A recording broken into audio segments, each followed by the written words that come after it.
Hey guys, tonight we begin with the harsh, unfiltered reality of life in Tudor Britain, a world of plague pits, chamber pots, and fashion choices that could kill you. So before you get comfortable, take a moment to like the video and subscribe. But only if you genuinely enjoy what I do here. And let me know in the comments where you're tuning in from and what time it is. It's always fascinating to see who's joining us from around the world.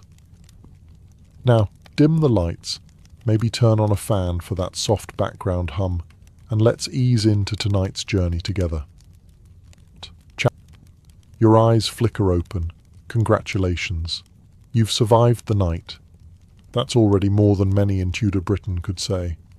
But don't celebrate too loudly. Your lungs are still full of smoke from last night's fire, and your throat tastes like wet wool. You're lying on what passes for a mattress, a lumpy sack of straw that hasn't been changed since Henry VIII had knees. It smells like a blend of mildew, goat, and failure. There's a cat somewhere in the room, but it's unclear whether it belongs to you or if it's just a squatter with fleas. Either way, you share the space. As the sun rises, or something vaguely like light leaks through your oiled parchment window, your senses are assaulted by the unmistakable aroma of your roommate emptying the chamber pot. Right into the street, of course. And with a cheery, "Gardyloo," shouted from above, it arcs through the morning air like a foul comet and splashes onto the cobbles below.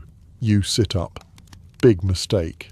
Your back audibly pops, your knees crackle like kindling, and you're immediately reminded that there is no such thing as central heating. There's a fire, sure, but it's about as effective as a candle in a wind tunnel. And the chimney? A polite suggestion, not an actual structure. The smoke has moved in, unpacked, and taken over.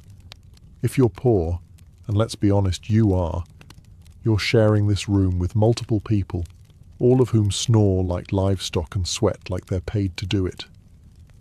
There is no privacy, no silence, just the rhythmic cough of your cousin in the corner and the occasional sound of rats holding a summit beneath the floorboards.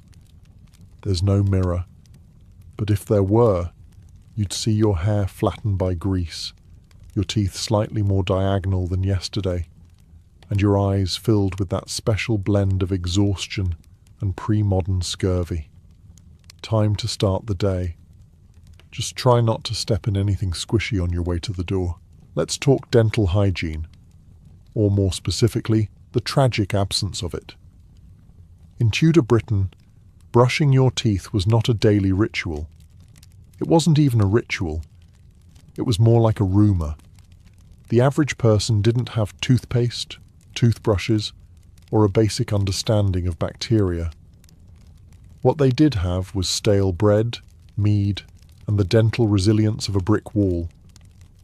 If you were lucky, and I use that word loosely, you might clean your teeth using a rag dipped in salt or soot. Because nothing says fresh breath like mouth abrasions and fireplace residue. Some folks chewed on mint leaves, cloves, or twigs. That's right, twigs, nature's toothbrush. Also nature's splinter delivery system. You might imagine that the wealthy fared better. After all, they had access to imports, education, and, oh no, wait, they were just as clueless. In fact, the upper class might have had worse teeth due to their sugar-rich diets. Sugar was expensive, and nothing says, "I'm rich and powerful," like gnashing your rotten molars into a candied fig. And if your tooth really started hurting, if it throbbed with the kind of pain that would make a modern person sprint to an emergency dentist, well, then it was time for the village barber surgeon. Yes, the same man who cuts your hair, bleeds your veins, and occasionally lops off a limb. He'll yank out your tooth using pliers that were sterilized in last week's rainwater and shame. No anesthesia, no warning, just a firm grip, a strong wrist, and the kind of scream that echoes through family trees. The worst part? You'll probably keep the tooth. People wore them as necklaces, good luck charms, or gifts to the local saint. And don't expect any dentures. If you lose your teeth, you're stuck with a diet of thin porridge and regret. As for breath mints, not a thing. Your breath smells like a fermented stew of onions, ale, and mild despair, and everyone else's does too. It's a shared suffering, like taxes or plague.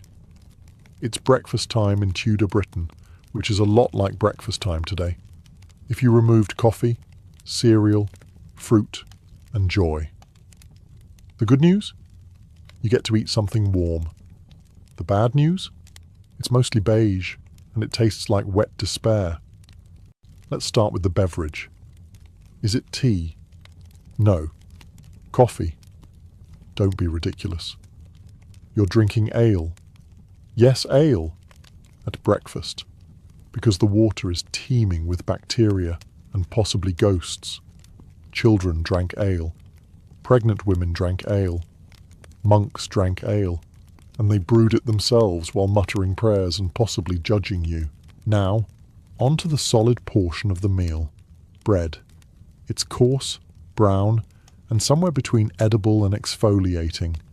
If you're a peasant, it's barley or rye, which Tudor doctors warned caused gas and melancholy, both of which you now have, along with a mild chewing injury. Butter? Rare. Eggs? Maybe, if the hens haven't gone on strike. Bacon? Only if you're lucky and own a pig, and even then, it's more fat than meat. More lard than lean. More, why is this crunchy, than, breakfast. If you're wealthy, congratulations, your beige breakfast just got an upgrade to off-white. You might enjoy a nice trencher of manchet bread, the Tudor equivalent of artisanal, a slab of cheese with the texture of roof tile, and a boiled egg so overcooked it's wondering what it did to deserve this. Jam? No. That's what sugar is for, and sugar is expensive. Instead, you get honey, assuming you don't mind a few bee legs in it. And fruit? Don't even ask. Fruit was seasonal, suspect, and usually baked into oblivion to avoid humoral imbalances, because everyone lived in constant fear of upsetting their inner moistures. And you'd better eat quickly. You've got a full day of labour ahead of you. Whether you're hauling buckets, weaving wool, or pretending you understand the Book of Common Prayer, your energy needs to come from something. And that something is bread. Always bread. No pancakes, no smoothies, no avocado toast. Just bread, ale, and the lingering sensation that your mouth is somehow drier after eating. In Tudor Britain, breakfast isn't the most important meal of the day. It's just the one that reminds you you're still alive, and possibly mildly intoxicated. Welcome to Tudor fashion, where the motto might as well be, if it's not stiff, itchy, or potentially flammable, you're not wearing it right. Let's begin with the basics. Getting dressed isn't something you do quickly. It's a process, a ritual really, one that requires layers, assistance, and the willingness to feel like a sausage for the next 12 hours. If you're a man, congratulations. You get to wear tight hose that leave little to the imagination and even less to circulation. Your doublet, essentially a heavily padded vest with buttons designed by a sadist, squeezes your torso into the shape of a decorative wine bottle. Add a ruff around your neck that functions like a wearable pie crust, and you're ready to go nowhere fast. Ladies, you're not off the hook. First, the chemise, then the kirtle, then the farthingale, a hoop skirt that turns your hips into a hazardous rotating table. Next comes the bodice, which is so tight it can realign your internal organs. Finally, the ruff. It's starched within an inch of its life and guarantees you can't look down without headbutting your own fashion choices. All of this was topped with a hat or headdress that made you look either like a Gothic cupcake or someone preparing for a pigeon duel. The goal wasn't comfort, it was status. The more impractical your outfit, the more people assumed you were wealthy. After all, only the rich could afford to wear something that made sitting, breathing, and digesting nearly impossible. And don't think these clothes came clean. Washing was rare, spot cleaning was aggressive, and perfume was poured liberally to hide the scent of, well, Tudor life. If you smelled like lavender and desperation, you were doing it right. Buttons were for show. Laces were everywhere. Zippers? Not invented. Elastic. Hilarious. Getting dressed often required another human being and possibly a stiff drink. And shoes? Wooden soles? Leather that hadn't heard of cushioning? By midday, your feet feel like they've been excommunicated. In Tudor Britain, fashion wasn't about expressing yourself. It was about surviving the day without passing out, falling down, or accidentally lighting yourself on fire from your own sleeves. All in the name of looking socially acceptable. Let's go for a walk. Just a casual Tudor stroll through town. You step out the door, take a deep breath, and immediately regret every life choice that led to this moment. The street? It's not paved. It's not even level. It's mud in the winter, dust in the summer, and year-round a swirling cocktail of animal dung, human waste, rotting food, and the occasional dead thing that no one's had the courage to poke. Tudor sanitation was aspirational. Chamber pots were emptied not into a designated sewage system, but directly out the window. With luck, someone might yell, "Gardez l'eau!" Watch out for the water, before flinging last night's personal horrors onto the street below. If not, congratulations. You've just received the Elizabethan version of a surprise water balloon.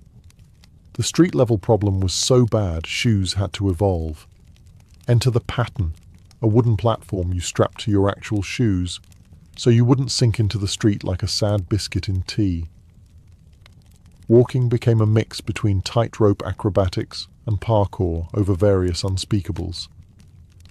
Now let's factor in the livestock. Pigs roamed freely. Geese strutted with authority. Horses had one job, to dump their business exactly where you were about to step. And since nobody cleaned up after them, unless by accident, the road became a glorious stew of hoofprints and horror, and heaven help you if it rained. Because then the street became a slow-moving slurry of filth, flowing toward the nearest ditch like a liquid monument to poor planning. One misstep, and you'd find yourself ankle-deep in Tudor regrets. You couldn't just tiptoe around the mess either. Most cities were packed, noisy, and extremely enthusiastic about pushing carts directly into your shin bones. And if you tripped and fell, that's your dignity gone, possibly your wallet, and absolutely your appetite. Oh, and the smell. Imagine a hot compost heap having a nervous breakdown. People carried pomanders, little balls filled with herbs, just to survive the scent of their own neighborhoods. In short, if you're used to clean streets, garbage pickup, or the miracle of plumbing, Tudor Britain would treat your senses like a chew toy. So you've landed in Tudor Britain, and you're wondering, how do I move up in the world? The answer is, you don't. You stay put, like a decorative tapestry nailed to a damp castle wall. Tudor society was neatly stacked like a wedding cake made of stone and passive aggression. At the top, you've got the monarch, a person who could literally order your beheading because your hat offended them. Below that, nobles. Below them, gentry. Below them, merchants. Then finally, you, a commoner, possibly a peasant, possibly a serf, possibly something even less glamorous, like person who cleans out the chamber pots but still gets taxed. Being born into a low class wasn't just inconvenient, it was a life sentence. You couldn't just marry your way up unless you were obscenely lucky or unusually hot by 16th century standards, which meant pale, plump, and potentially tuberculosis chic. Education for the rich, land for the richer, Rights? Well, let's not get ahead of ourselves. Everything from your clothes to your dinner plate to the length of your sleeves screamed your status. Literally. Sumptuary laws made sure of it. These were actual laws dictating what colours and fabrics you could wear based on your rank. Want to wear purple? Sorry, that's reserved for royalty and people who own more than one fork, and heaven forbid you get ideas. Ambition was considered dangerous. If you spoke too eloquently, someone might accuse you of witchcraft or treason, both of which came with the charming side effect of being publicly executed in front of a jeering crowd and a meat pie vendor. Your job was to know your place, speak when spoken to, work until you die. And if you somehow caught the attention of someone powerful, congratulations, you now get to be exploited more formally. Even religion didn't help. The church reinforced the idea that God wanted you to be poor, that your suffering was noble, that your lack of food and excessive number of children was a divine blessing. How comforting.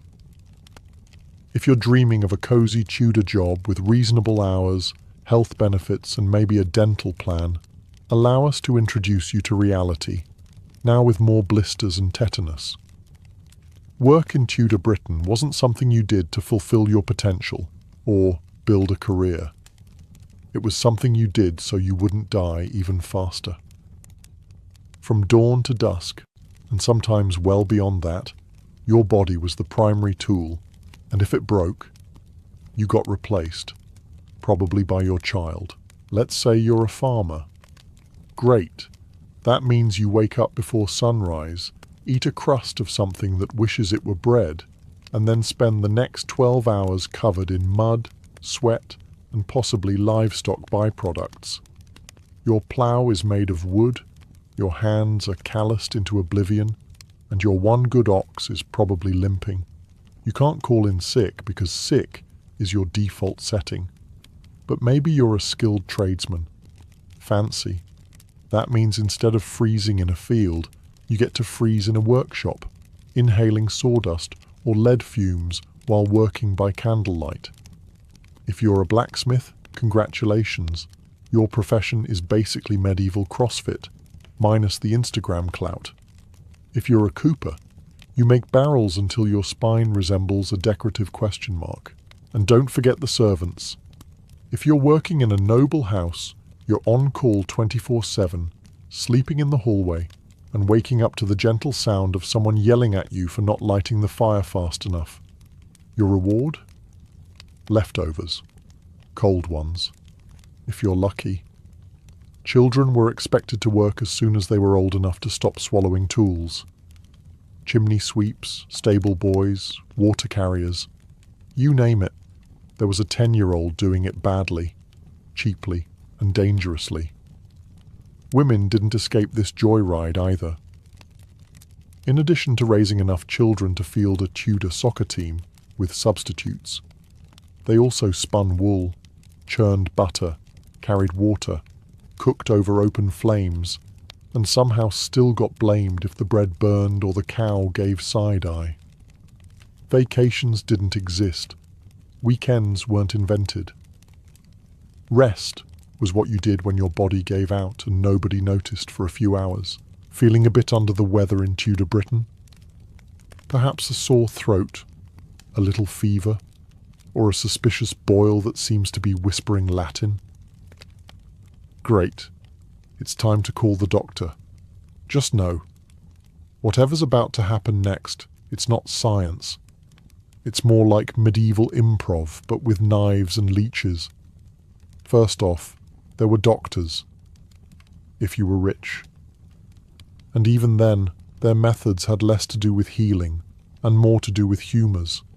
Not the funny kind, but the ancient theory that your body was governed by 4 mystical fluids: blood, phlegm, black bile, and yellow bile. If you were sick, it clearly meant your bile-to-phlegm ratio was acting out of line. Obviously. And the solution? Bloodletting. Lots of it. You'd be pricked, sliced or bled with cheerful abandon until you were weak enough to forget you were still sick. Some barbers doubled as surgeons. Yes, the man shaving your chin might also amputate your leg, often with the same tools. Sanitized? Only in the sense that he probably wiped them on his apron first. If you were poor, which statistically you were, your health care came from the local wise woman, your cousin who knows herbs, or a man selling potions out of a suspiciously dented cart. Common treatments included garlic stuffed into wounds, applying warm dung to the chest for asthma, or drinking mercury because someone said it chased away bad spirits. Dentistry? That was just praying your teeth fell out on their own before someone with pliers and zero qualifications got involved.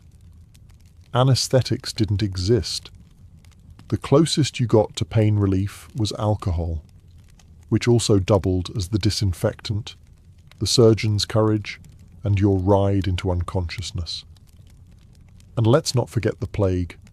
When it arrived, which it did often, doctors wore bird masks stuffed with herbs to ward off miasma, the evil air that caused disease. This was considered cutting edge. Meanwhile, actual cutting edges were being used on your buboes. No gloves, no clue. In Tudor Britain, you didn't choose religion. Religion chose you, usually with the force of a royal decree and the subtlety of a brick through a stained glass window. This was not a time of peaceful theological reflection.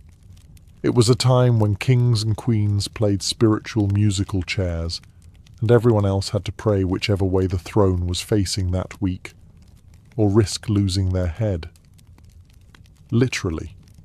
Henry VIII kicked things off by breaking up with the Pope in the world's most aggressive divorce. Suddenly, England wasn't Catholic anymore. Now you were expected to swear allegiance to the Church of England, which conveniently made Henry the boss of both your taxes and your soul. Refuse to switch sides? Enjoy your complimentary heresy trial and a one-way trip to the stake. Then Mary I came along, Henry's daughter, and she was very Catholic. As in, let's burn 280 Protestants alive to make a point. Catholic. If your family owned an English Bible, it was time to bury it in the garden and hope your neighbours weren't feeling snitchy.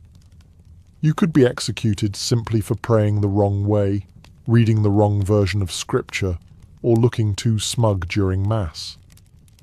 Next up, Elizabeth I. She swung things back to Protestantism, but with a wink, as long as you weren't too Catholic or too Protestant, and you didn't stir the pot, you could probably survive. Probably. Unless you were a Jesuit, or Irish, or in the wrong place at the wrong time.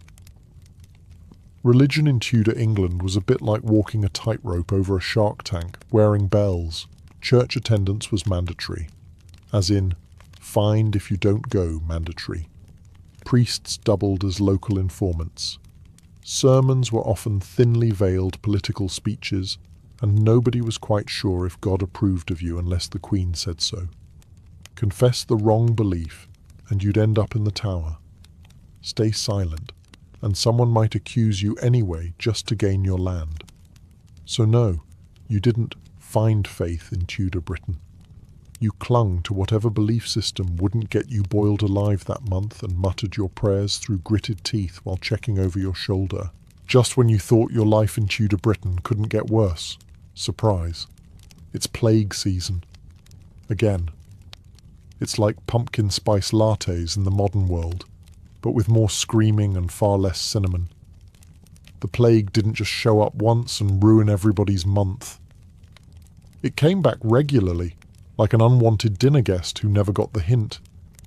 Every few years, the Black Death, or one of its charming cousins, would waltz into town and start turning bodies into statistics, faster than you could say, mysterious swelling. Symptoms? Glad you asked.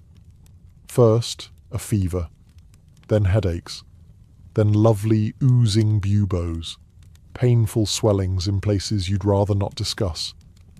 People turned black and blue as their organs decided it was a good day to fail. Death usually arrived in a matter of days, unless you were unlucky and lingered.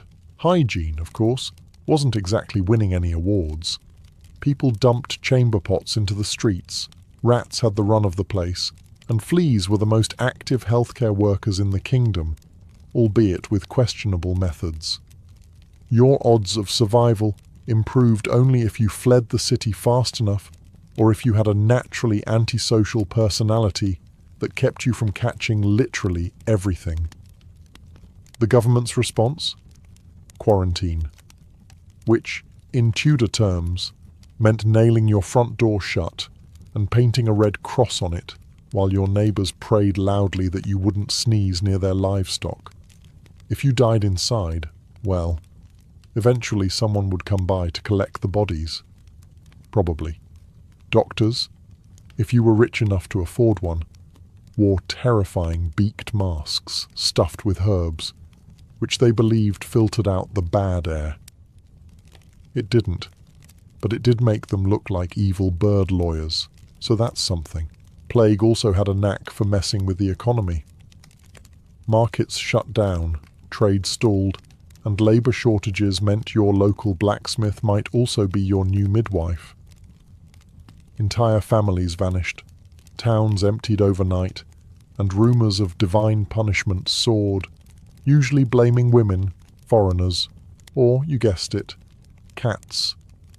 If you survived, congratulations. You were either naturally immune or just lucky. Either way, don't get too comfortable. Another wave will be along shortly, and this time it might bring friends. So you've survived plague, poor hygiene, and a surprise heresy accusation. Congratulations. Time to treat yourself to a bit of entertainment. Just don't expect a Netflix binge or a relaxing walk in the park. Tudor leisure time was equal parts public humiliation, animal cruelty, and bafflingly enthusiastic death. Let's start with the obvious crowd pleaser. Public executions. These weren't just punishments, they were events. People brought snacks, parents brought children. You'd stand shoulder to shoulder with neighbours, gossiping about who was getting hanged, drawn, and quartered that week. The best seats were right by the scaffold, assuming you didn't mind getting a bit of blood on your bread.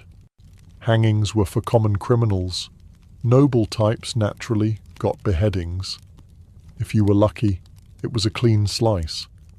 If not, well, the executioner would get a few swings in before things wrapped up, and the crowd would cheer, or boo, depending on how entertaining the suffering was.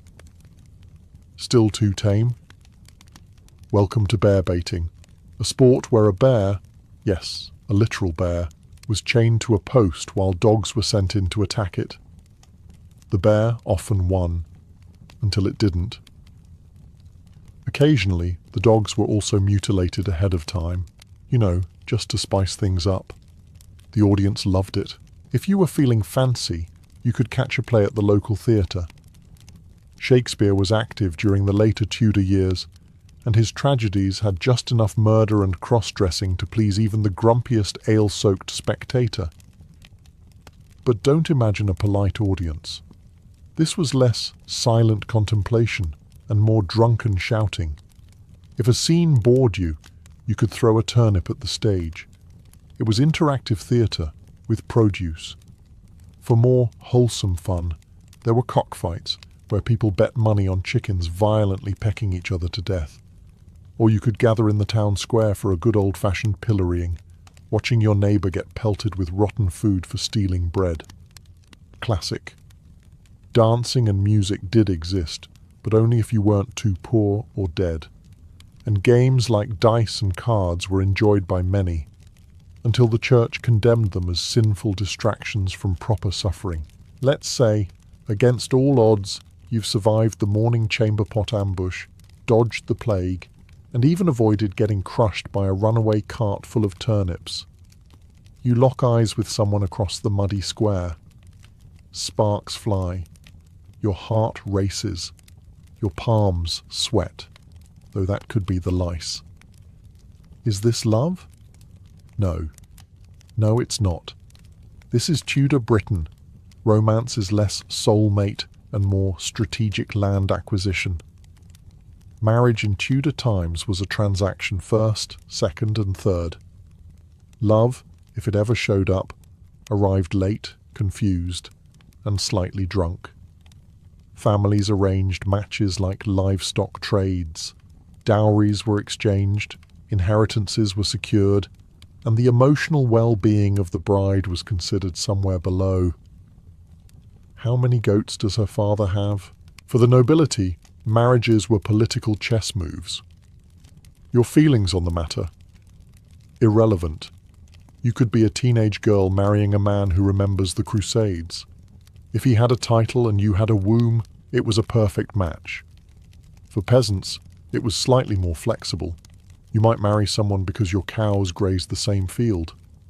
Romantic.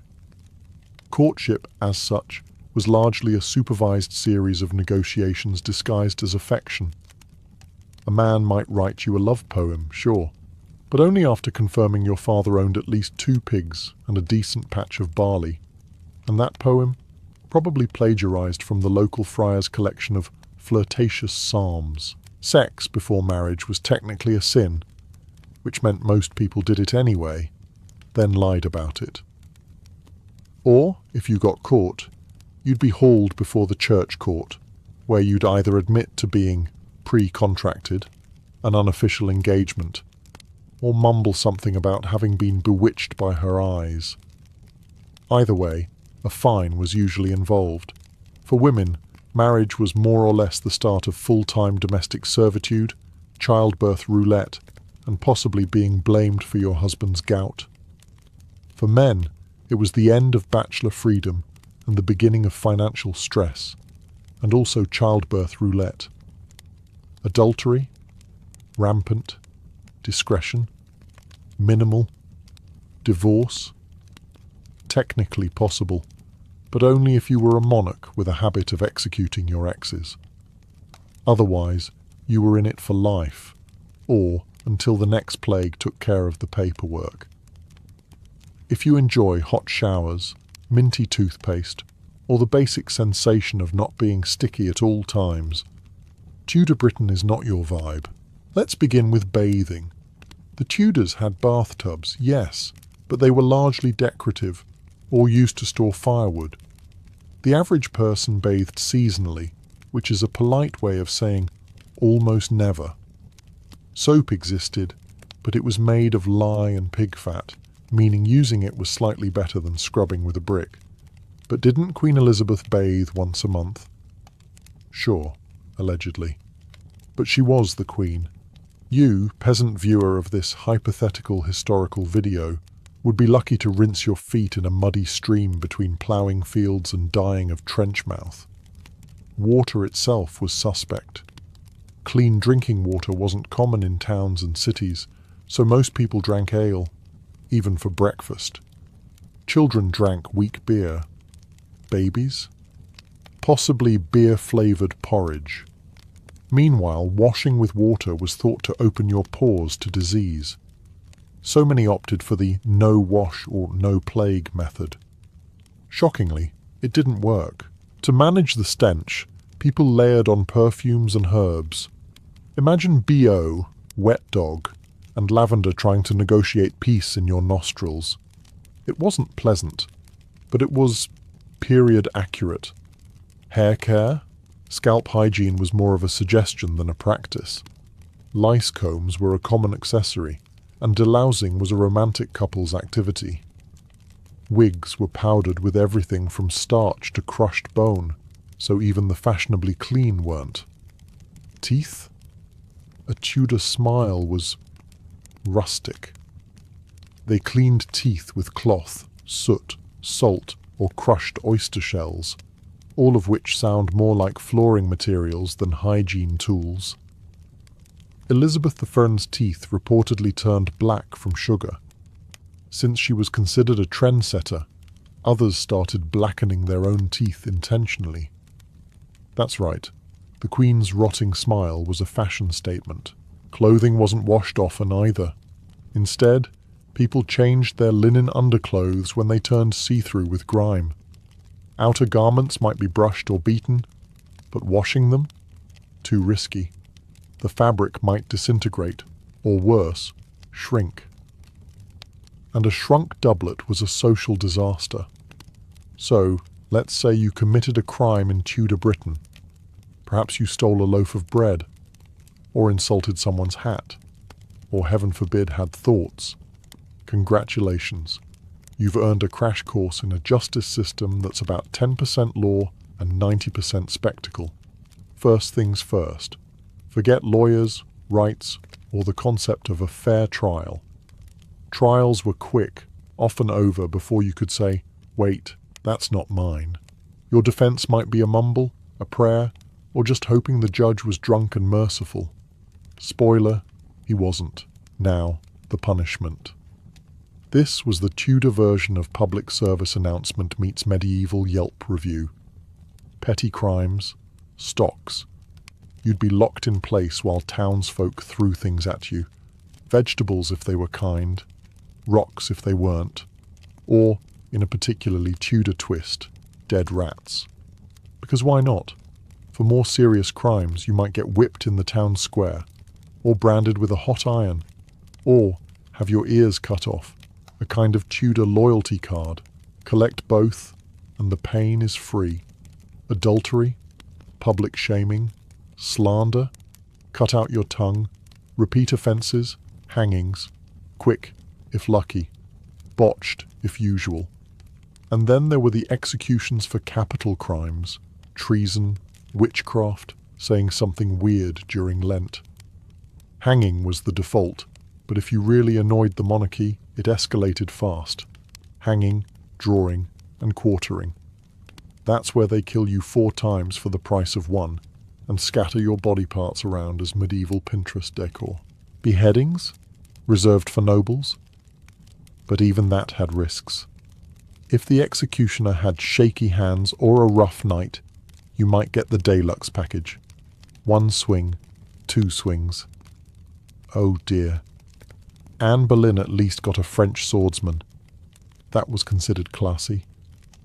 If you were lucky, and we're stretching lucky here, you might be pardoned and sent to the colonies. But that's like escaping a fire by jumping into a well. A very cold, foreign, raccoon-infested well. Justice in Tudor Britain wasn't about rehabilitation or reform. It was about fear, theatre, and proving that whatever you did, the consequences would be memorably awful. So if you're ever time-travelling and feel the urge to pocket an extra chicken leg or mumble about the Queen's wig, don't. Just don't. Sleep. That magical time when your body recharges, your brain consolidates memories, and you get to briefly forget that you're living in Tudor Britain. Except you don't. Because in Tudor Britain, sleep is a hazardous activity. First off, forget plush mattresses. You'll be lucky to sleep on a straw-stuffed sack that smells faintly of mildew, goat, and generational disappointment. If you're rich, you might get a wooden bed with ropes strung across the frame to hold up the mattress. Hence the phrase, sleep tight, which originally meant tighten the ropes before your back gives out. As for privacy, unlikely. Families often slept together. Parents, children, the neighbour's dog, possibly the neighbour. Even servants might crash at the foot of the bed.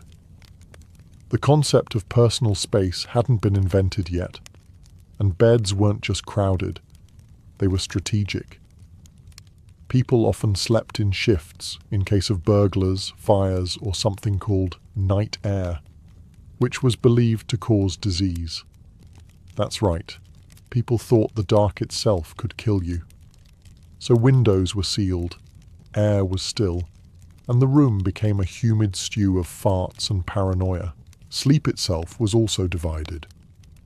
Many Tudors practiced first sleep and second sleep, with a 2-hour break in the middle of the night to meditate, pray, chop wood, or argue quietly with your spouse. There's nothing quite like waking up at 1 a.m. and deciding it's time to churn butter. Let's not forget fire risk. Most homes were wooden, roofs were thatched, and candles were basically flaming sticks of doom. Falling asleep with one lit was the 16th century version of playing Russian roulette. Good night, and maybe good luck. And then there were the bugs. Lice, fleas, bed bugs, all part of the Tudor mattress experience. If you weren't scratching, you were probably already dead. Did we mention supernatural paranoia? Ghosts, witches, and demons were taken very seriously. Sleepwalking might get you accused of possession. A bad dream? Proof you were cursed. The cure? Bleeding, prayers, or a sharp slap from a priest. The Silk Road was not a single road, but a sprawling network of trade arteries that stitched together continents. From the bustling markets of China to the grand bazaars of Constantinople, caravans carried silk, spices, precious stones, and knowledge across thousands of miles. But travelling this vast expanse was not for the faint of heart. Endless deserts baked men and animals alike, mountain passes threatened with avalanches, and open plains exposed merchants to the ever-present danger of bandit raids. To survive such journeys, traders needed more than courage. They needed safe havens along the way. This is where caravanserais entered the story. In medieval Turkey, especially under the Seljuk sultans of the 11th to 13th centuries, these roadside fortresses transformed the Silk Road into a reliable commercial lifeline. Constructed roughly every 20 to 30 miles, the distance a caravan could travel in a single day, caravanserais became essential oases of safety. Their placement wasn't accidental. Each one was strategically positioned at crossroads, mountain passes, or near rivers where the journey was most treacherous. For weary travellers, reaching a caravanserai at dusk must have felt like salvation. From afar, they would see massive stone walls rising out of the barren landscape, a sign that warmth, food, and protection awaited. Guards at the gates welcomed traders, pilgrims, and wandering dervishes alike, for caravanserais were open to anyone regardless of origin or faith. Inside, a great courtyard offered space for camels, horses, and mules, while chambers around the edges provided rest for their human companions. But these inns were more than just shelters. They were lifelines of trust. A merchant, carrying delicate silks from China or glassware from Venice, could rest assured that his cargo would be safe behind thick walls patrolled by guards. Fires burned in the communal halls, hot meals were served, and water flowed from fountains designed to refresh both people and animals. In a time when one ambush could erase a lifetime of profit, caravanserais gave traders the confidence to keep moving forward. Without them, the Silk Road might have been nothing more than a dangerous gamble. With them, it became a thriving artery of commerce and cultural exchange, proving that stone, mortar, and hospitality could hold the world together. At first glance, a caravanserai in medieval Turkey looked less like an inn and more like a fortress. These structures were deliberately imposing, designed to intimidate bandits and reassure travelers that they had entered a sanctuary. Built of massive blocks of stone, often limestone or basalt depending on the region, the caravanserai was engineered to endure centuries of harsh weather and human conflict. The most striking feature was the exterior wall. Rising high above the surrounding landscape, these walls formed a nearly impenetrable barrier. The only entrance was a monumental gateway, often arched and intricately decorated with Seljuk geometric patterns and calligraphy. Yet behind its beauty lay practicality. The heavy wooden doors could be barred shut, turning the caravanserai into a fortress at night. Bandits or raiders might roam the plains, but once inside, a merchant could finally breathe easy. Crossing the threshold, travellers entered a vast rectangular courtyard. This open space was the heart of the complex, designed to accommodate entire caravans of camels, horses, and mules. Around the courtyard stretched rows of vaulted chambers, their thick stone walls providing insulation from blistering summer heat and bitter winter cold. Each room had a simple purpose: to give traders, pilgrims, and animals a safe, dry place to rest before the next day's journey. At the center of many caravanserais stood a small mosque or prayer niche, reminding guests that faith was as important to survival as food and shelter. Nearby, fountains and wells provided clean water, essential for both humans and beasts. In some of the grander caravanserais, such as those commissioned by the Seljuk Sultan Alaeddin Keykubat, architects added stables, storerooms, bathhouses, and even kitchens to prepare hot meals. But the architecture was not only functional, it was symbolic. The monumental gateways and detailed stonework sent a clear message. The Sultan's authority reached even into the remotest corners of the empire. Caravanserais stood as visible signs of order in a world of uncertainty. Every wall, every arch, every courtyard spoke of a promise. Under Seljuk rule, trade and travel were protected. For a weary traveller, this architecture wasn't just stone and mortar. It was reassurance. It meant that no matter how perilous the road, there would always be a stronghold waiting on the horizon. Stepping into a caravanserai was like entering a small, temporary village. Though its stone walls looked austere from the outside, the life that pulsed within was vibrant, diverse, and full of human stories. For weary travellers who had trudged across dusty plains or windswept mountain passes, the atmosphere inside was one of relief, safety, and anticipation. Merchants were the lifeblood of these places. Silk traders from China, spice dealers from India, fur merchants from Central Asia, and glassmakers from Venice might all find themselves sharing the same courtyard on a given night. Their camels were led into stables along the walls, where attendants helped unload heavy bales of goods.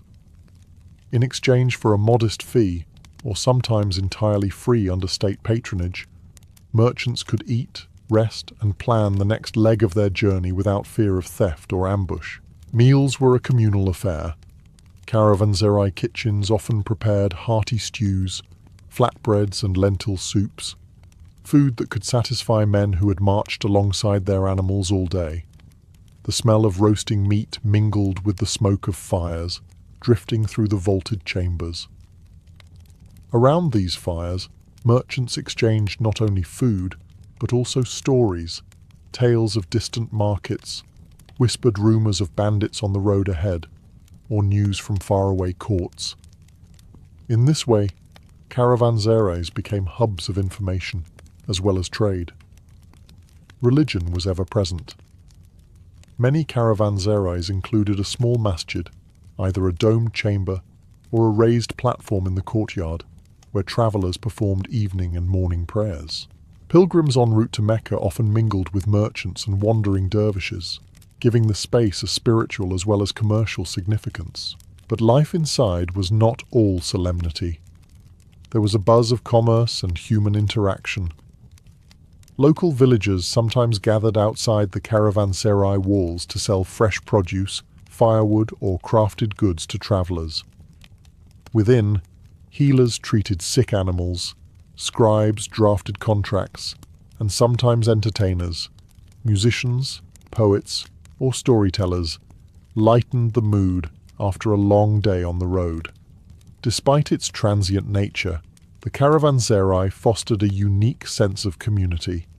For a single night, strangers from every corner of the known world became neighbours, bound together by the shared experience of the Silk Road.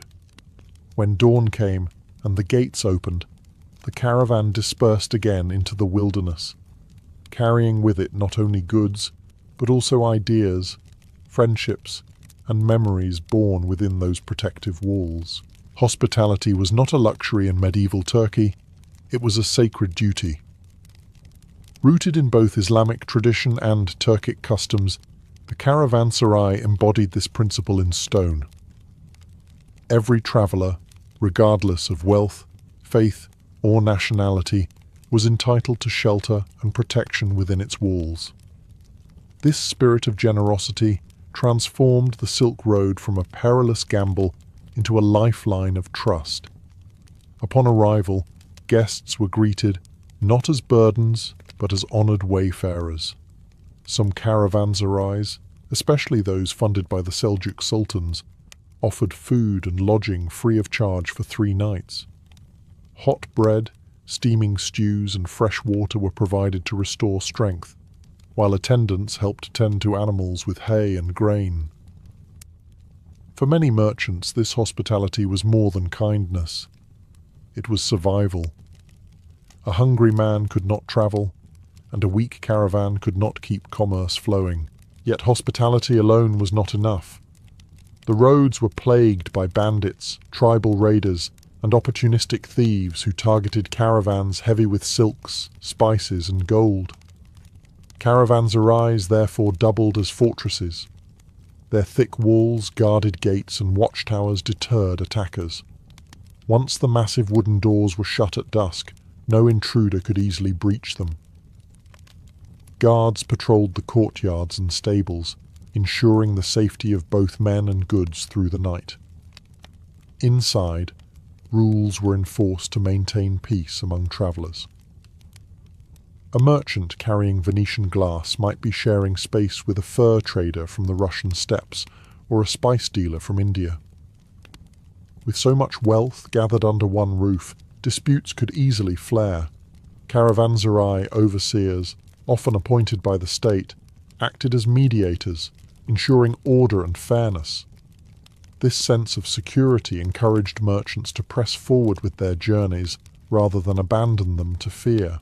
The combination of hospitality and security made caravanserais not only safe havens, but also instruments of state power. They projected the image of a strong and benevolent ruler, one who could guarantee both justice and protection.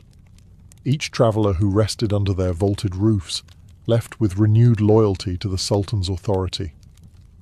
For the exhausted pilgrim, the weary merchant, or the solitary wanderer, the caravanserai was more than stone walls. It was a promise. A promise that, no matter how long or treacherous the road, there would always be a place where kindness was offered, goods were safeguarded, and the night could be passed in peace. Inside the stone walls of a medieval Turkish caravanserai, the world came together. These roadside fortresses were more than inns. They were crossroads of civilizations, where merchants, pilgrims, and wanderers from vastly different lands found themselves eating, praying, and resting side by side. On any given night, the courtyard might echo with the sounds of 6 languages, from Persian and Arabic to Greek, Armenian, and even Chinese. Merchants carried more than goods, they carried ideas. A silk dealer from Samarkand might share tales of Mongol conquests, while a Venetian trader spoke of politics in distant Europe. Pilgrims journeying to Mecca brought with them religious devotion, while dervishes spread mystical teachings that blurred the lines between trade and spirituality. For many travellers, the caravanserai was their first direct encounter with cultures and beliefs far beyond their homeland. These exchanges weren't limited to words. Objects themselves became ambassadors of culture. A ceramic bowl from Anatolia might be traded for Indian spices. A manuscript in Arabic script might be purchased by a scholar from Byzantium. Artisans learned new techniques, cooks discovered exotic flavors, and physicians exchanged medical knowledge that blended Greco-Roman traditions with Persian and Islamic science. In this way, caravanserais acted as conduits of intellectual and artistic fusion. Religious diversity, too, was on full display. While Islam shaped the architecture and daily rhythm of prayer, non-Muslim travellers were not turned away. Christians, Jews, Buddhists, and others found shelter under the same roof. In a world often divided by faith, caravanserais became rare sanctuaries of coexistence, where necessity forged tolerance. Music and storytelling added to this cultural tapestry. Evenings were often filled with songs played on lutes or flutes and stories of distant heroes or tragic romances. For the weary merchant, such moments offered not only entertainment, but also a reminder of home. For locals who sometimes gathered at caravanserais to trade with passing caravans, it was a window into a world much larger than their village. In this melting pot of languages, goods, and traditions, caravanserais became more than way stations. They were engines of cultural exchange, ensuring that the Silk Road carried not only the weight of silk and spices, but also the richness of human connection. Behind those stone walls, medieval Turkey became a meeting ground for the world. Caravanserais were not just resting places. They were engines that fueled the economy of medieval Turkey and the broader Silk Road. Without them, the flow of commerce would have sputtered under the constant threats of fatigue, theft, and uncertainty. With them, trade became reliable, profitable, and expansive, feeding both local markets and global connections. Every caravan that entered a caravanserai carried wealth in motion. Bales of silk from China, spices from India, furs from Central Asia, and glassware from Venice all converged in Anatolia, the bridge between East and West. The Seljuk rulers recognized this strategic advantage. By building and maintaining caravanserais, they created a commercial infrastructure that encouraged merchants to pass through their lands, rather than risk alternative routes. Each stop meant more goods sold, more taxes collected, and more prosperity for the empire. Economically, caravanserais served as stabilizers. They allowed merchants to travel longer distances without fear of ruin, which in turn expanded the scale of trade. Local farmers and artisans benefited as well.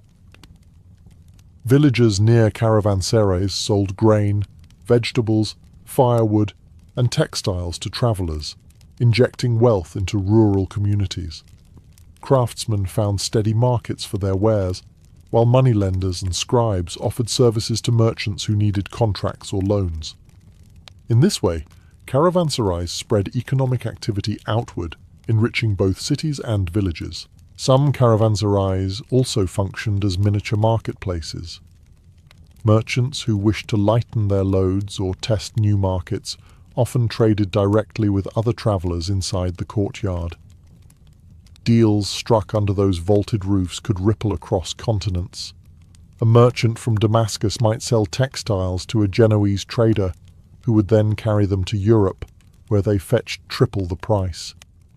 The caravanserai became a node in a global network of profit. Equally important was the element of trust. Because caravanserais offered guarded storage rooms, merchants could leave valuable cargo overnight without fear of theft. This security encouraged investment in larger and more expensive goods, raising the stakes and the rewards of commerce. The Seljuk state's sponsorship further reinforced confidence. When a sultan guaranteed safe passage, merchants listened. In essence, the caravanserai was a machine of wealth. Each stone laid by the builders was an investment in trade. Each meal served to a traveller a deposit in the empire's prosperity. By protecting merchants and smoothing the flow of goods, caravanserais turned Anatolia into one of the most dynamic economic crossroads of the medieval world. Caravanserais may have been built for merchants, but their influence extended far beyond commerce. They were also sanctuaries for pilgrims, symbols of political authority, and tools of imperial power in medieval Turkey. Within their stone walls, faith and governance intertwined as seamlessly as trade and travel. For pilgrims, caravanserais were lifelines on the long road to holy sites. Muslim pilgrims journeying toward Mecca relied on them for shelter, food, and protection. Christian pilgrims en route to Jerusalem or Armenian monasteries in Anatolia also found refuge there. In offering safety to those on sacred missions, rulers not only upheld religious duty, but also won the loyalty of believers. Hospitality became a form of piety, and caravanserais became visible reminders that the state safeguarded both body and soul. But religion was only part of the story. Caravanserais also served as instruments of politics. Every grand gate adorned with Seljuk geometric carvings, every inscription praising the Sultan, reminded travellers of whose authority they were under. By investing in these monumental structures, rulers projected both strength and benevolence. They were fortresses against chaos, yet they were also symbols of generosity. To pass through Anatolia and see caravanserai after caravanserai was to be constantly reassured that the Sultan's reach extended across the empire's roads. Pilgrims and traders alike carried stories of this hospitality far and wide. A merchant who enjoyed safety in Seljuk lands might compare it favourably to the dangers elsewhere, spreading the empire's reputation across continents. This reputation was not just good for business, it was good for politics. It strengthened alliances, attracted foreign merchants, and made Anatolia the preferred corridor between East and West. Caravanserais also played subtle roles in diplomacy and intelligence. Travellers brought news of wars, shifting alliances, and rival markets. Overseers of caravanserais, appointed by the state, often reported such information back to the authorities. In this way, a steady stream of intelligence flowed through the empire, carried on the tongues of weary pilgrims and calculating merchants alike. In short, caravanserais were not neutral spaces. They were stages where faith, power, and politics all played their parts. They gave shelter to pilgrims, confidence to merchants, and legitimacy to rulers.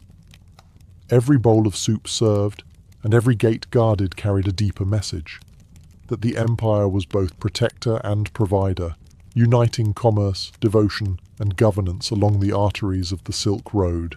For centuries, caravanserais stood as the beating heart of Anatolia's trade and travel.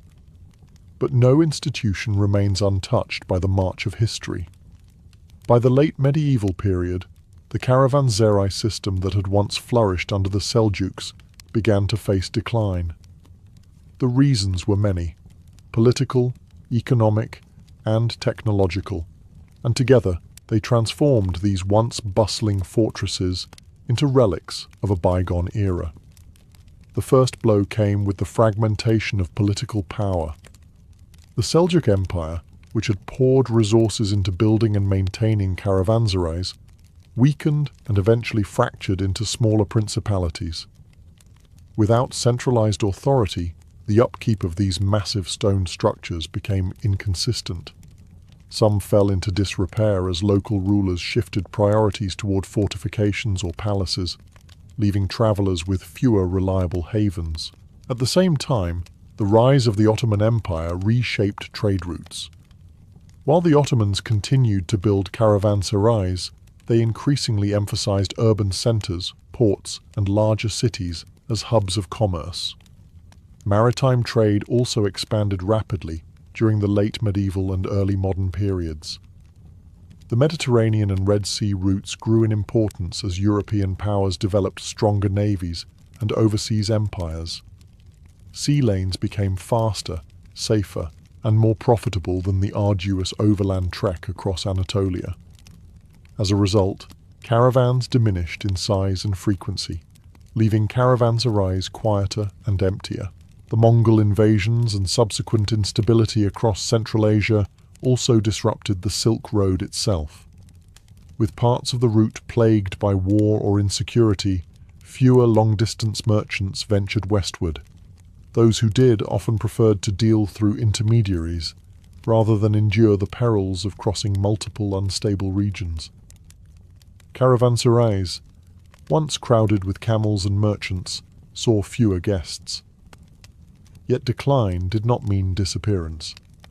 Many caravanserais found new life as local trading posts, military garrisons, or even village centres. Some became way stations for smaller-scale regional trade, supporting local economies rather than global commerce. Others, abandoned and crumbling, stood as silent witnesses to the road's vanished glory. Their massive gates and weathered courtyards told stories of a time when Anatolia had been the hinge between worlds. By the dawn of the modern era, caravanserais had lost their central role in international trade, but they never lost their symbolic weight.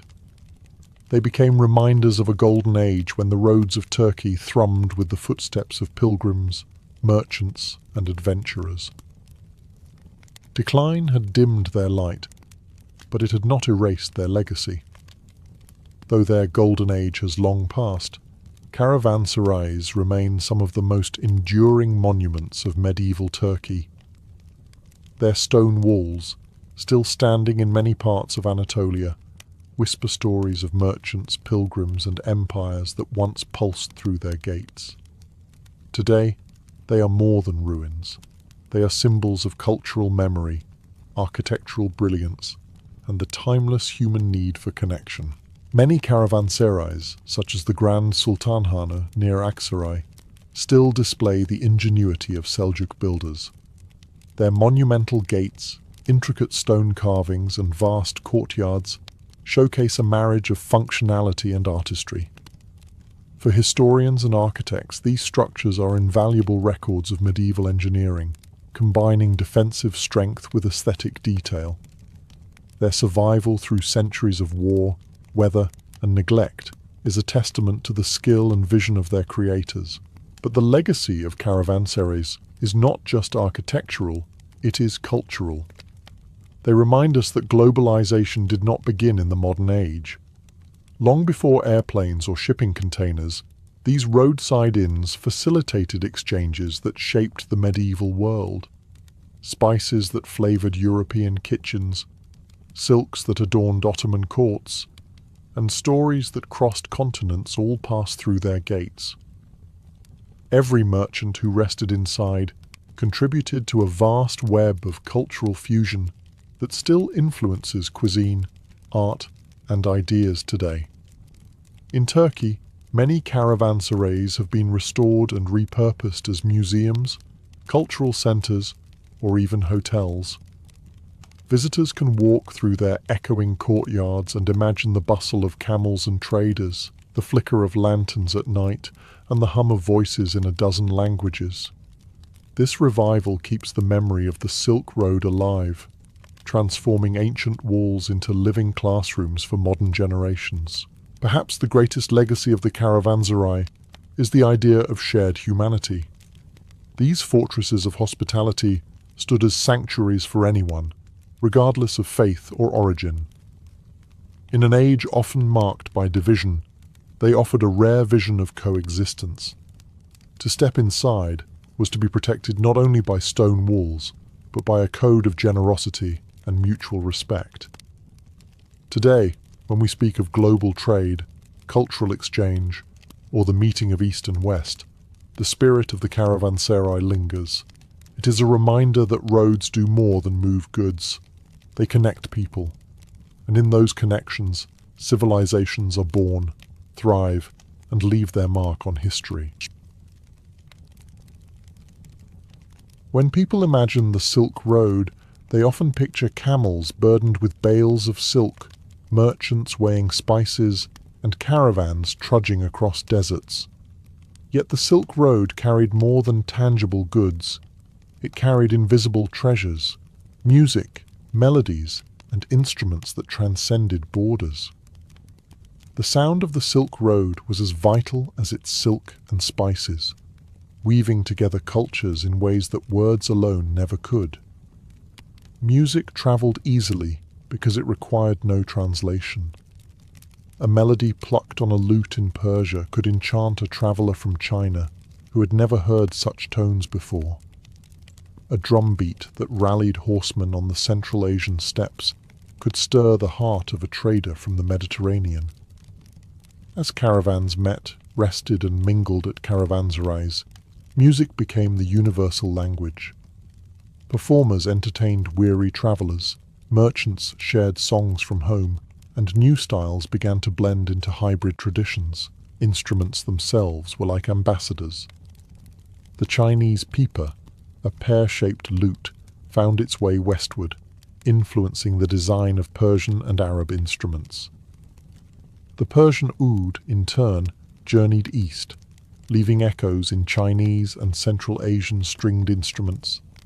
Indian tablas and Persian tambours inspired rhythmic experimentation across the road. Each instrument carried centuries of cultural memory, and when exchanged, they gave birth to entirely new sounds. The Silk Road also transformed how instruments were used. In Persia, the lute accompanied court poetry. In Central Asia, drums were vital for nomadic rituals and horseback ceremonies. In China, zithers and flutes were central to Confucian refinement. As instruments moved, they adapted to new settings, sometimes joining royal orchestras, sometimes filling village festivals with song. This exchange didn't erase local traditions. Instead, it enriched them, layering one musical vocabulary upon another. Perhaps most importantly, music softened the harsh realities of travel. Nights in caravanserais or under the desert sky often ended with performances. Traders would sit by fires, sharing not only food and stories, but also melodies. A Venetian merchant might hear a Persian ballad for the first time, while a Chinese traveller might join in a Central Asian dance rhythm.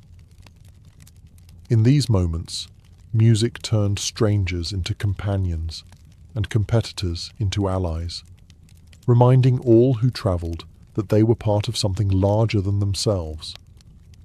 The Silk Road's soundscape was more than entertainment. It was the heartbeat of cultural exchange. Without it, the journey would have been far quieter, and the legacy of the Silk Road far poorer. Among the many instruments that travelled the Silk Road, none had an impact as profound as the Persian lute, known as the barbat in its early form and later the oud. Its deep, resonant voice carried not only music, but also the prestige of the Persian courts, making it a symbol of refinement and empire. The barbat originated in ancient Persia, where it was prized for its expressive tone.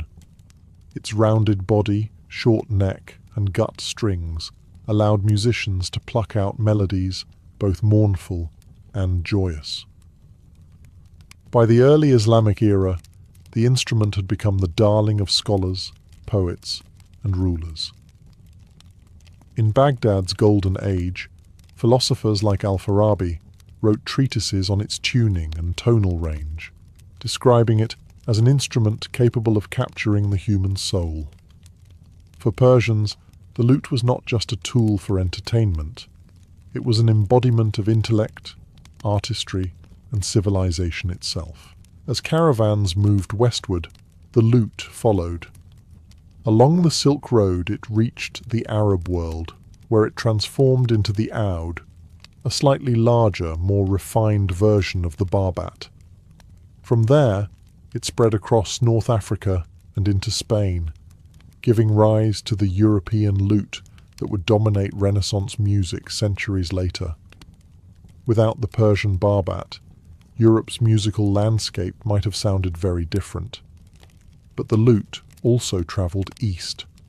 Traders and musicians carried it into Central Asia and eventually China, where its influence can be traced in the development of the pipa, the Chinese pear-shaped lute. While the pipa took on its own unique identity, its lineage reflects centuries of borrowing, reshaping, and cultural adaptation. The Silk Road turned the lute into a true citizen of the world. Its significance was not only musical, but also political. For rulers, showcasing the lute in court was a way of displaying sophistication. A sultan who sponsored lute players was aligning himself with the prestige of Persia's intellectual tradition. Performances during banquets, poetry recitals, or diplomatic gatherings reinforced the image of music as a bridge between power and culture. In many ways, the Persian lute became the soundtrack of empire. Its voice resonated from palaces to caravanserais, carrying with it the authority of Persia and the promise of connection. Long after empires fell, the lute's descendants continued to shape music across continents, living proof that a single instrument could echo through civilizations. If the Persian lute was the voice of the West, the Chinese pipa was the echoing answer of the East. With its pear-shaped body, 4 strings, and elegant frets, the pipa became one of the most iconic instruments of China's musical tradition. Yet its history, like so much along the Silk Road, was shaped by movement, exchange, and transformation. The origins of the pipa can be traced back to Central Asia, where plucked lutes with long necks were common among nomadic tribes. Around the 4th century CE, these instruments travelled eastward into China, carried by traders, migrants, and musicians. There, they merged with local traditions and evolved into the form that would later be celebrated in Chinese courts and operas. The name pipa itself reflects its technique: pi for pushing the strings outward and pa for pulling them inward. By the Tang dynasty, 7th–10th centuries, the pipa was at its height of glory. Court musicians in Chang'an, the cosmopolitan capital, played it for emperors, foreign dignitaries, and scholars. Its sound was described as both delicate and fierce, capable of mimicking the flutter of bird wings or the clash of armies. Painters and poets immortalized it, while female musicians were often depicted cradling the instrument as a symbol of elegance and allure. The pipa was no longer a foreign import. It had become a distinctly Chinese cultural treasure, yet the pipa never lost its global ties. As caravans moved west, the instrument journeyed with them, influencing the musical cultures of Persia and beyond. Some scholars argue that the evolution of the Persian lute and the Chinese pipa were parallel dialogues across the Silk Road, each shaping and reflecting the other. In Japan, the pipa gave rise to the biwa, an instrument closely tied to Buddhist storytelling. In Korea, it inspired the bipa. Everywhere it travelled, the instrument adapted, but its core identity, a lute of expressive power, remained intact. The pipa's versatility was key to its success. It could accompany poetry recitations, dramatic operas, or solo performances that dazzled audiences with rapid plucking techniques. In caravanserais and villages, it might have sounded alongside foreign instruments, blending Eastern scales with Western rhythms. Through it, the voice of China joined the global conversation of Silk Road music, proving that strings, like words, could travel and evolve. The pipa's journey reminds us that music is never still. Like the caravans that carried it, the instrument was always moving, always adapting, its melodies a soundtrack to centuries of cultural exchange.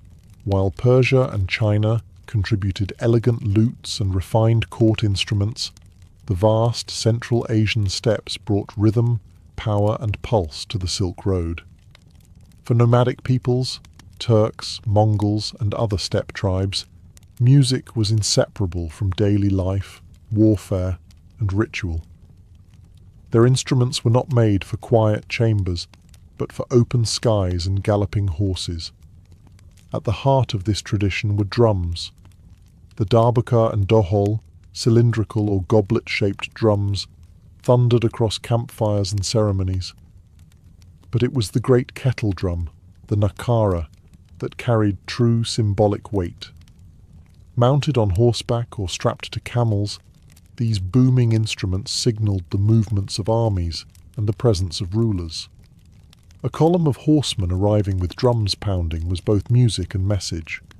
Power was on the march. Equally vital was the role of rhythm in community rituals. Shamans used frame drums in spiritual ceremonies, believing their beats could bridge the human and the divine. In weddings, harvest festivals, and warrior initiations, drums gave structure to dance and anchored communal expression.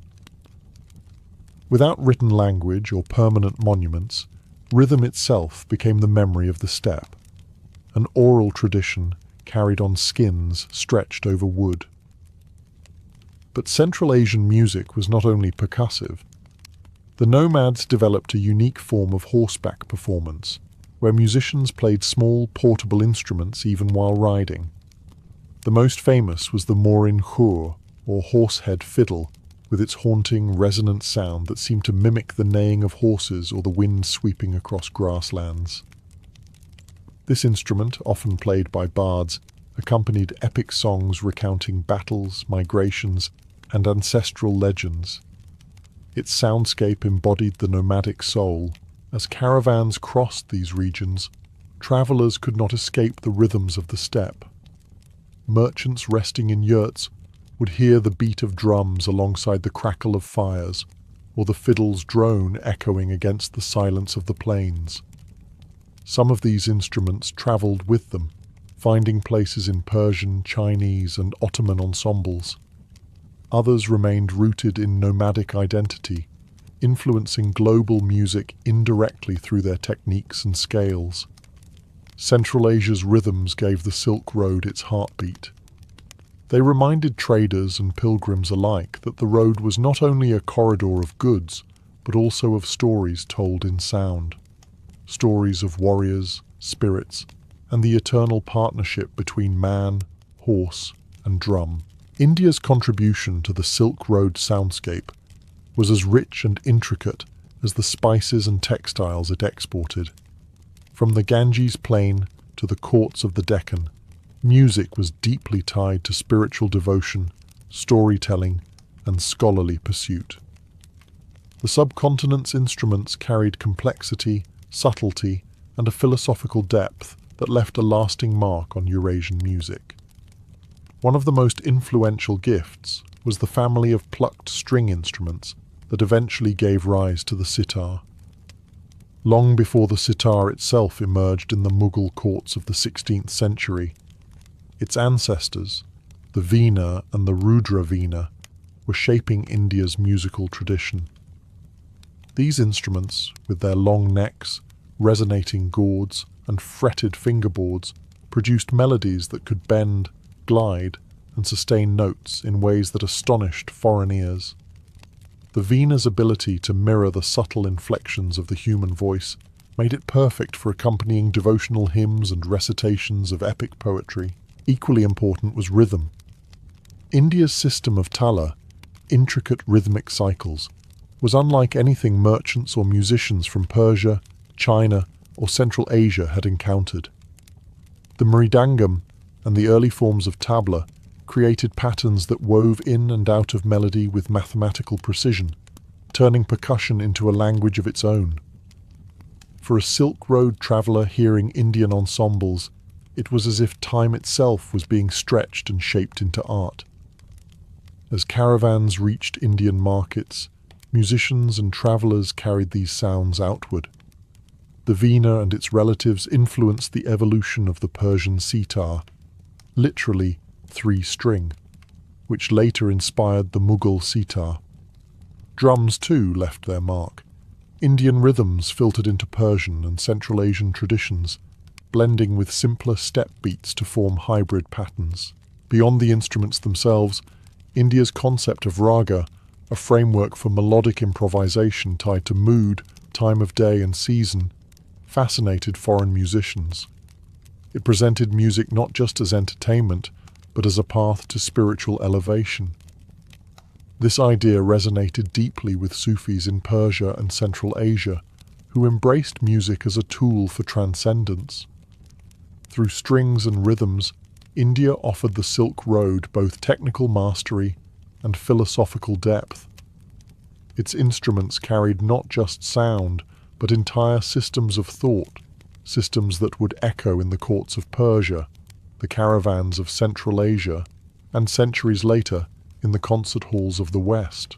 While the Silk Road is often remembered for exotic instruments with strings and frets, one of the most enduring contributions from the Middle East was far simpler: the human voice, guided and supported by the frame drum. This combination, voice and rhythm, proved so powerful that it resonated across cultures, becoming a staple of music from the Mediterranean to Central Asia. The frame drum, known in different regions as the daf, rik or bender, was deceptively modest in design. A wooden frame stretched with animal skin, sometimes adorned with metal rings or jingles, it could be played with subtle taps or thunderous rolls. Despite its simplicity, the instrument carried enormous cultural weight. In Sufi rituals, the daf was believed to echo the heartbeat of the universe, guiding dervishes into spiritual ecstasy. In everyday settings, it anchored dances, weddings, and communal gatherings, ensuring that rhythm was never far from life's most important moments. The Middle East also gifted the Silk Road a tradition of vocal music unlike any other. Arabic and Persian singing styles emphasized ornamentation, microtones, and emotional intensity. A single phrase could stretch into a cascade of notes, each one bending and gliding to express longing, joy, or devotion. To foreign ears, especially those from China or Europe, accustomed to more rigid tonal systems, this music seemed otherworldly. When combined, the frame drum and the voice became a force that transcended language. A Persian singer accompanied by a daf could move a Chinese traveler to tears without the need for translation. Caravans stopping at Middle Eastern caravanserais often reported evenings filled with such performances. Nights where merchants, pilgrims, and locals gathered to listen as rhythms and voices intertwined. These were not just entertainments. They were experiences of shared humanity. The influence spread outward in both directions. Central Asian shamans incorporated the frame drum into their rituals, adapting it to their own spiritual practices. Further east, Chinese and Indian musicians experimented with incorporating its rhythms into their ensembles. Meanwhile, the vocal ornamentation of Persian and Arab traditions seeped into Byzantine chant, Ottoman court music, and even, much later, the folk styles of southern Europe. The legacy of the Middle Eastern frame drum and voice is one of simplicity masking depth. With nothing more than skin, wood, and breath, it provided the Silk Road with its most universal instruments, the beat of life and the cry of the soul. Among the wide grasslands of Mongolia and Central Asia, music was not confined to courts or temples. It lived in the open air, carried on the wind, intertwined with the rhythm of hooves. The nomadic tribes of the steppe contributed one of the most haunting instruments of the Silk Road, the morin khur, or horsehead fiddle. With its carved horse's head crowning the neck and its strings resonating like the call of the plains, it became a symbol of identity as much as an instrument of sound. The morin khur was unlike the polished lutes of Persia or the ornate pipers of China. Its sound was raw, almost primal, yet deeply expressive. Played with a bow strung with horsehair, the instrument could mimic the neigh of a stallion, the rush of the wind, or the mournful cry of a herder far from home. For nomads, whose lives revolved around horses, it was more than music. It was kinship, a way of conversing with the very animal that sustained their livelihood. Epic storytelling accompanied the horsehead fiddle. Steppe bards, known as uligershi or storytellers, recited long oral epics of battles, migrations, and heroes. The fiddle provided the musical backbone, droning and weaving through the verses, guiding audiences through tales that could last hours, or even days. In this way, the morin khur was not only an instrument of entertainment, but a vessel of history, carrying ancestral memory from one generation to the next. For Silk Road travellers passing through the steppes, the sound of the horsehead fiddle was unforgettable. merchants from China or Persia, resting in yurts after long journeys, would be enveloped in songs that spoke of open skies and endless horizons. Many brought back descriptions, or even instruments themselves, to their homelands, sparking curiosity and influence far beyond the steppe. The morin kur also carried spiritual significance. Shamans employed it in rituals, believing its sounds could summon spirits or bridge the worlds of humans and gods. The carved horse's head was not merely decorative, but symbolic, honoring the sacred role of the horse in nomadic cosmology. Through the Silk Road, the horsehead fiddle's voice joined the global orchestra. It added depth and texture to the great soundscape of Eurasia, a reminder that music could be born not from empires or cities, but from the boundless freedom of the steppe. The Silk Road was not a one-way street of musical exchange. It was a living laboratory where traditions met, mingled, and fused into new forms. Just as merchants blended spices and artisans fused artistic styles, musicians absorbed, adapted, and transformed the sounds they encountered along their journeys. The result was a constantly shifting soundscape that reflected the diversity of Eurasia itself. In the bustling caravanserais of Persia, or the market squares of Samarkand, it was common to hear instruments from far-flung lands played together. A Chinese pipa might accompany a Persian oud, while Central Asian drums laid down rhythms beneath Indian stringed instruments. Musicians who shared meals and stories also shared melodies, learning one another's scales, rhythms, and playing techniques. These exchanges were rarely formal. They happened organically through nights of performance and improvisation. Religious traditions encouraged fusion as well. Sufi mystics embraced instruments and rhythms from India, Central Asia, and the Middle East, weaving them into ceremonies of devotion. Buddhist monks carried flutes and chants from India into China, where they influenced temple music and court rituals. Even Christian liturgical music in the Byzantine Empire absorbed Middle Eastern ornamentation and rhythmic patterns, proof of how porous the borders of sound could be. New instruments themselves often emerged from this cultural alchemy. The Persian sitar, a direct ancestor of the Mughal sitar, likely developed under the influence of Indian venas and Central Asian lutes. The Japanese biwa descended from the Chinese pipa, which itself had absorbed elements of Persian and Central Asian design. Each instrument bore the fingerprints of multiple civilizations, shaped by centuries of migration and adaptation. Fusion was not only technical, but emotional. When musicians blended traditions, they created performances that spoke to audiences of many backgrounds. A merchant from Damascus might recognize a familiar rhythm in a song performed in Kashgar, while a traveler from Xi'an might be moved by a scale that echoed melodies from his homeland. Music thus became a unifying force, reminding diverse peoples of their shared humanity. The Silk Road's genius was in its openness. It did not preserve traditions in isolation. It encouraged them to intertwine. The sound that emerged was neither wholly Persian nor Chinese, neither Indian nor Central Asian. It was all of these at once. Fusion was the Silk Road's greatest composition, a melody of civilizations played in harmony. Although the caravans of the Silk Road have long vanished, their melodies still linger in the instruments and traditions that survive today. The music exchanged along this vast network did not fade with the empires that built it. Instead, it seeped into the foundations of Eurasian culture, leaving a legacy that continues to echo across continents. Take the Persian oud. Its journey westward gave birth to the European lute, which in turn shaped Renaissance and Baroque music. Entire genres of Western classical tradition, from troubadour ballads to courtly dances, owe their existence to an instrument that first found voice in Persia.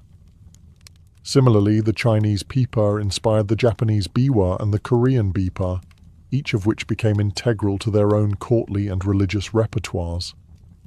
The sitar, born of Indian and Persian influences, eventually crossed oceans and transformed global music in the modern era, from classical ragas to 20th century rock. Rhythmic traditions also carried forward. The frame drums of the Middle East still accompany Sufi ceremonies, but their influence can also be traced in Mediterranean folk music and even flamenco in Spain. Central Asia's horsehead fiddle remains a cultural treasure in Mongolia, yet its unique bowing style has inspired experimentation in world music ensembles across the globe. Everywhere we look, the Silk Road's fingerprints remain etched in the universal language of music. Perhaps more important than individual instruments was the idea the Silk Road embodied, that music thrives on exchange. By carrying melodies across deserts and mountains, the Silk Road demonstrated that art grows richer when it encounters the unfamiliar. The improvisational structures of Indian ragas, the ornamentation of Arabic singing, the pentatonic modes of Chinese flutes, all found ways to converse and coexist. This spirit of fusion continues today as world musicians collaborate across cultures, echoing the same creative curiosity that once thrived in caravanserais. In the end, the Silk Road's musical legacy is not confined to museums or scholarly studies. It lives in every note played on a lute, every drum beat at a festival, every song that blends traditions across borders. The road may no longer exist as it once did, but its music remains immortal.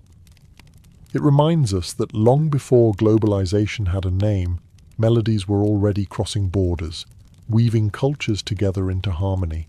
When we think of Vikings, the first images that come to mind are longships cutting across stormy seas, axes flashing in raids, and warriors shouting battle cries. Yet the Viking world was not solely defined by war and conquest. In their homelands, across Norway, Denmark, and Iceland, life demanded more than fighting. It demanded community, leisure, and the forging of honor through contests that mirrored the values of the battlefield without the bloodshed. This is where games and sports became an essential part of Viking culture. The long winters of Scandinavia left plenty of time indoors, when storms kept ships beached and swords sheathed. During these months, games of strategy and wit filled the halls. Outdoors, in warmer seasons, physical contests tested strength, agility, and endurance. These activities were not pastimes in the modern sense of the word. For Vikings, games were training grounds, shaping the skills needed for survival and reinforcing the ideals of bravery, cunning, and perseverance. Honor was at the heart of every Viking contest. To win a game, whether by clever strategy at a board or brute strength in a wrestling match, was to prove oneself before peers. Losing could sting, but refusing to compete was far worse, for it suggested weakness. In sagas and poetry, descriptions of games often serve as moments where characters reveal their true nature. A hero who outwits his foe in a board game is just as celebrated as the warrior who triumphs with a blade. Games also forged bonds within Viking communities. Feasts, weddings, and seasonal gatherings often included competitions. Young men tested themselves against elders, while families and clans measured their strength and skill against rivals. Even when tempers flared, and they often did, these games were essential in maintaining the social fabric. They provided safe outlets for rivalries and opportunities for leaders to demonstrate fairness by settling disputes over results. But Viking sports weren't only for warriors. Women, too, played roles in games of chance and strategy, and children learned early through playful contests that echoed the skills they would need in adulthood. The games spanned all ages and classes, reminding everyone that strength of body and mind was valued across society. Beyond the battlefield, the Viking world thrummed with contests of wit, endurance, and honor. These games were not distractions, but living reflections of the values that defined the Norse people. courage, cunning, resilience, and above all, the pursuit of glory, even in play. Among the many games played in the Viking Age, Hnefatafl, often called the King's Table, stood out as the most popular and prestigious. Unlike the rough-and-tumble physical contests of the Norse world, this was a battle of minds. Vikings cherished cunning as much as brute strength, and Hnefatafl offered a perfect arena to prove one's wit. The game board looked similar to a primitive form of chess or checkers, but the mechanics were unique. One side controlled a king and his defenders, placed in the center of the board, while the other side commanded a larger force of attackers surrounding the edges. The goal for the king was to escape to one of the board's corners, while the attackers aimed to trap and capture him. It was a simulation of siege warfare in miniature, a reflection of the strategic challenges Vikings faced both on the battlefield and at sea. Unlike dice games of chance, Hnefatafl required careful planning, foresight, and adaptability. Each move could shift the balance between victory and disaster. To win, a player had to anticipate the opponent's tactics, feint, and sometimes sacrifice pieces for the greater goal. These were the same skills valued in Viking raids, where leaders had to think several steps ahead, weighing risks against rewards. It's no wonder sagas describe great warriors sharpening their strategic minds with this game. Beyond its entertainment value, Hnefatafl was deeply social. Families played it around hearthfires, and warriors carried portable boards during voyages, carving grids into wood or even stone. Archaeologists have uncovered gaming boards and pieces in Viking burials, a sign of the game's importance even in the afterlife. To be buried with a Hnefatafl set was to declare that one's cunning and leadership were as essential as weapons and armor. The game also had symbolic weight. In Norse society, a king was expected to be both a warrior and a strategist. By defending his piece on the board, a player enacted the role of protector, mirroring the responsibility of real rulers. Losing one's king was more than defeat. It was a metaphor for dishonor and downfall. Though chess would eventually replace Hnefatafl in later centuries, its legacy endures. It reveals that Vikings were not mere raiders, but thinkers who valued intellect alongside muscle. In the halls of Scandinavia, victory could come not only through swinging an axe, but by outmaneuvering an opponent across the king's table. If Hnefatafl tested the Viking mind, wrestling tested the Viking body. Known in Old Norse as glima, wrestling was one of the most respected and widespread sports in Scandinavia. It was more than simple grappling. It was a disciplined trial of strength, balance, and honor, deeply rooted in the Viking way of life. Unlike the staged wrestling of modern entertainment, Viking glima was a serious contest with clear rules. Opponents began the match by grasping each other's belts or tunics, using strength, leverage, and footwork to force the other to the ground. Victory didn't come from sheer brute force, but from a mixture of skill, cunning, and control. Matches could last a long time, with competitors circling, feinting, and attempting to trip or throw each other in ways that displayed both athleticism and patience. The sport was not confined to backyards or farmsteads. Wrestling matches often took place at feasts, assemblies, and seasonal gatherings. During festivals like the Thing, a combination of political assembly and social celebration, spectators gathered to cheer on their champions. Winning such contests could elevate a young man's reputation, marking him as a worthy warrior or even a potential leader. Defeat, while less glorious, still demonstrated bravery for stepping into the ring. Wrestling was also practical training. The Vikings valued it as preparation for battle, where grappling skills might mean the difference between life and death in close combat. A warrior who could wrestle effectively had a better chance of surviving when his weapon was lost, or when combat turned into a desperate struggle on the ground. This connection between sport and survival elevated glamour beyond mere recreation. It was part of the warrior's toolkit. The sagas preserve many accounts of wrestling contests, often used as dramatic moments to reveal a hero's character. A champion who threw opponents with ease proved his dominance, while one who wrestled fairly, without cruelty or arrogance, gained admiration for his honor. Sometimes matches turned violent, especially when pride or grudges were involved. But the ideal of glamour emphasized restraint and fairness, reinforcing social order even in moments of fierce competition. What's remarkable is that glamour survived long after the Viking Age. It continued as a traditional Icelandic sport, practiced for centuries and even recognized in modern times as Iceland's national wrestling style. In this endurance, we see the lasting legacy of a Viking pastime that tested strength, sharpened skill, and reflected the values of honor and respect.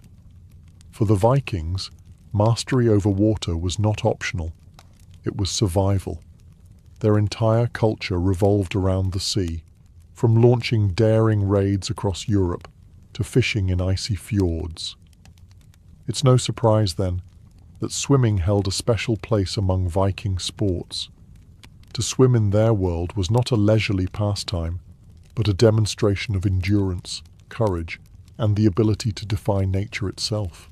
The sagas tell us that swimming contests were a common way for young men to prove themselves. Competitions often took place in rivers or coastal waters, where participants tested who could swim the farthest, the fastest, or endure the longest in cold conditions. Endurance mattered just as much as speed.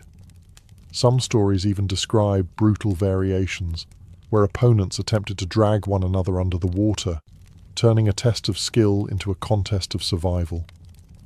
Emerging victorious from such a challenge was proof of both strength and unshakable will.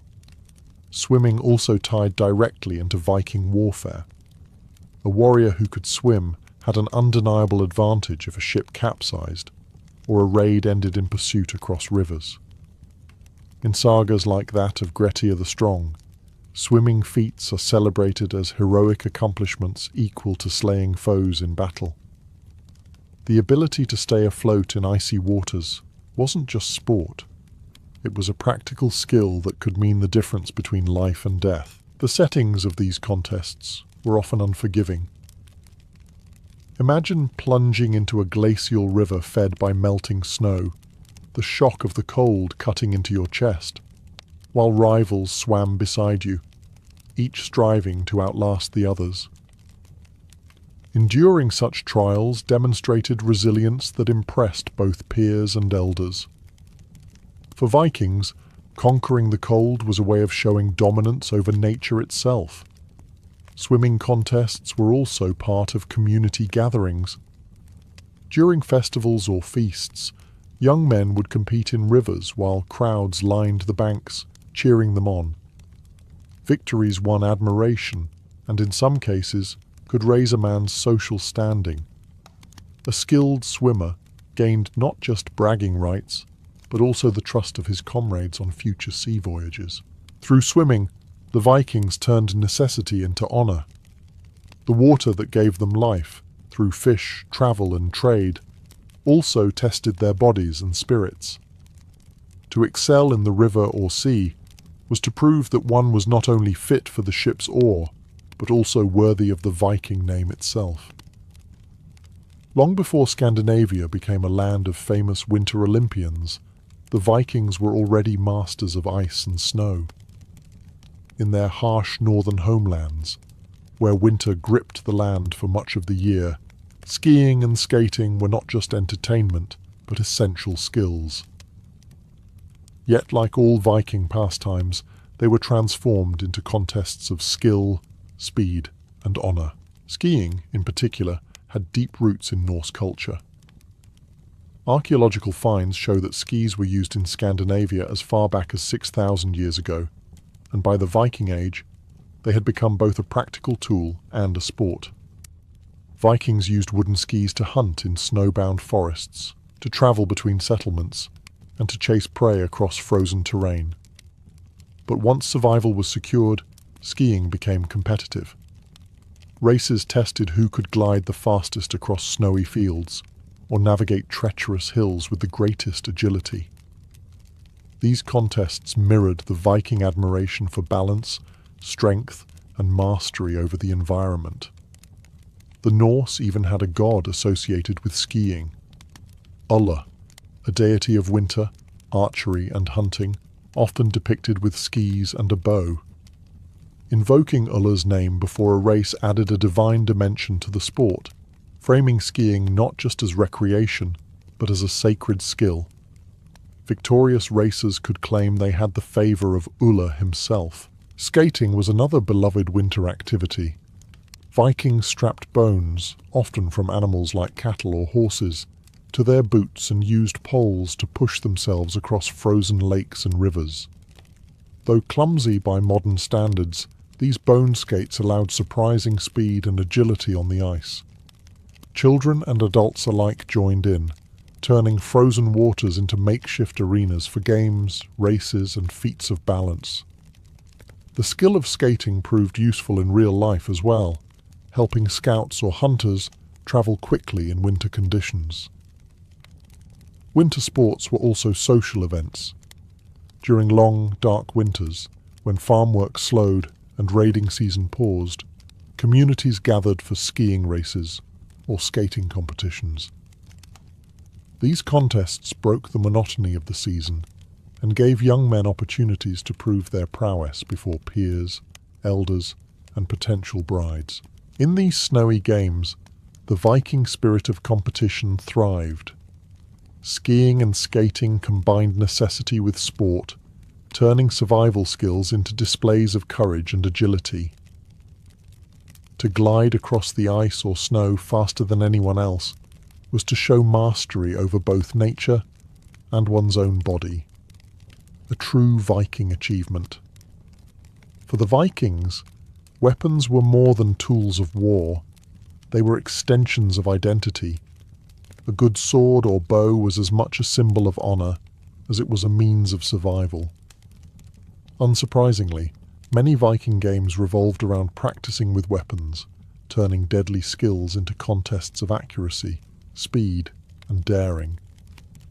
These weapon games were not simply diversions. They were training exercises disguised as sport. Archery was among the most common. Using self-bows carved from yew or ash, Vikings tested who could hit targets from the farthest distance or with the greatest precision. Targets ranged from wooden boards to improvised objects like barrels, logs, or even floating pieces of wood on rivers. Archery contests sharpened skills essential for hunting and battle alike. A Viking who could strike a target at distance was not only admired at feasts, but also trusted in the shield wall, where arrows could decide the outcome of a clash. Throwing games were equally popular. Spears and axes, both iconic Viking weapons, became instruments of competition. Warriors tested who could hurl an axe the farthest, or stick it cleanly into a wooden post. The saga literature even records dangerous variations, where men threw spears back and forth, catching them mid-air to prove their agility and bravery.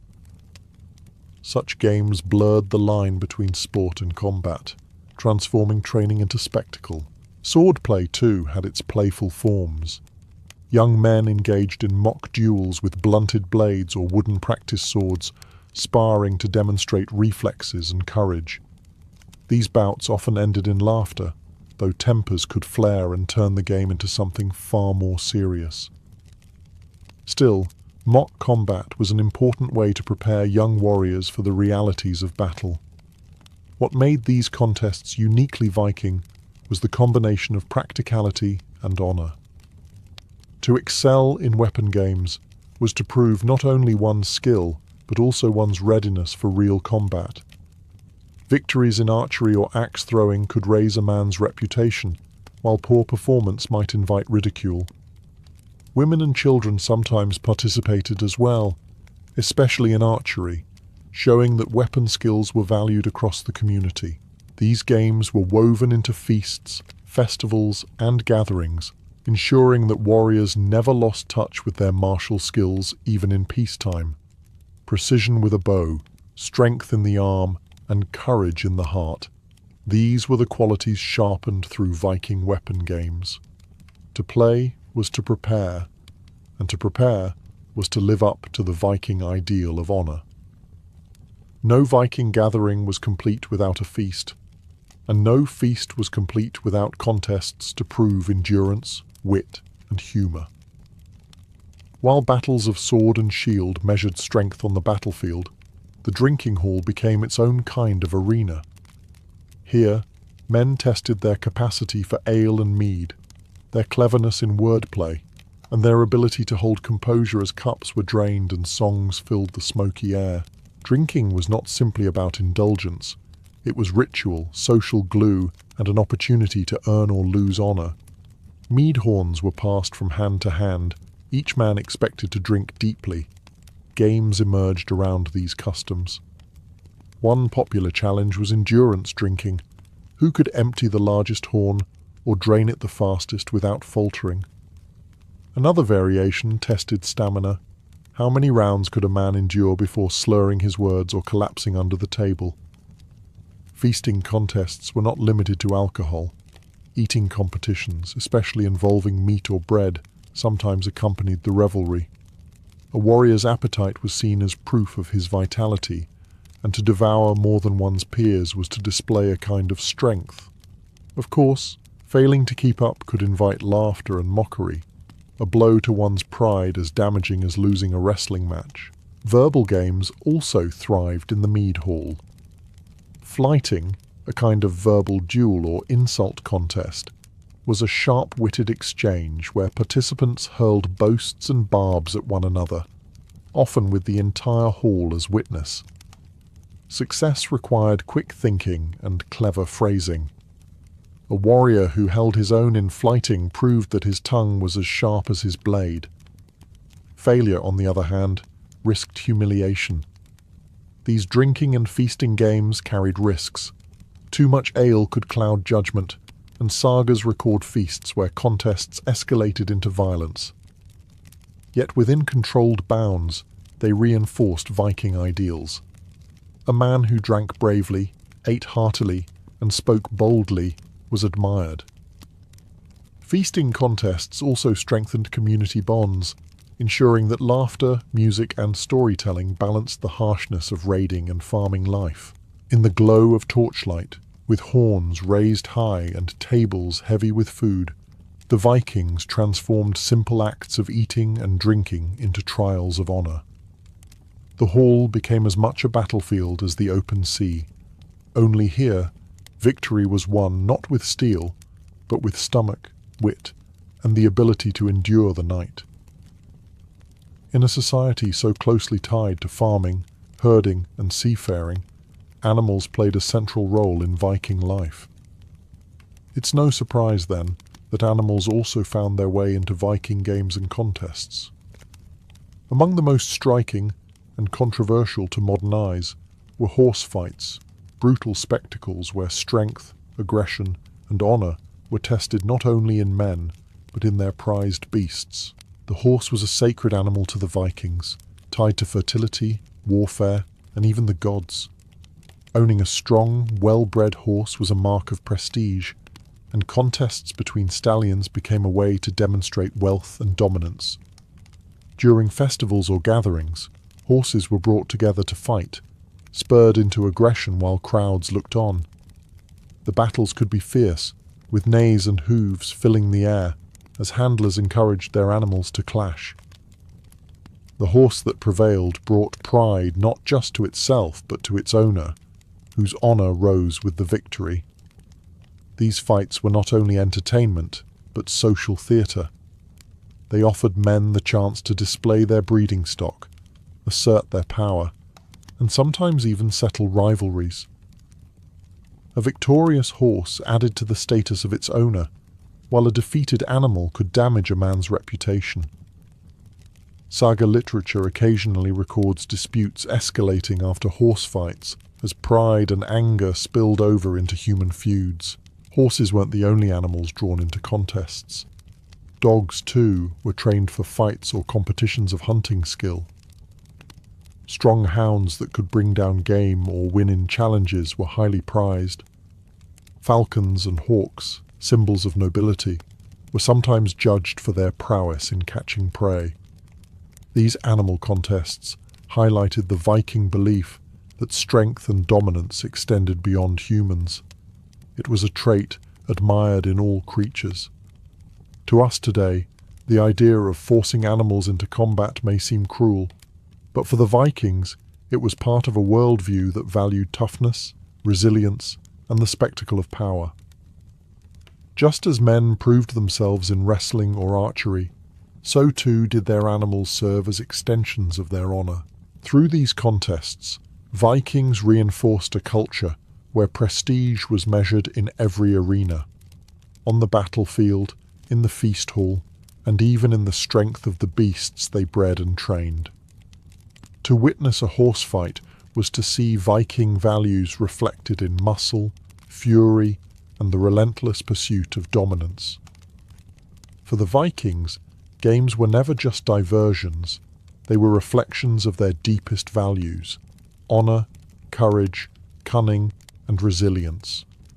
Whether seated at a board playing hnefatafl, grappling in a wrestling match, or plunging into icy waters, each contest was part of a greater legacy, one that stretched beyond victory and defeat into the very fabric of Norse identity.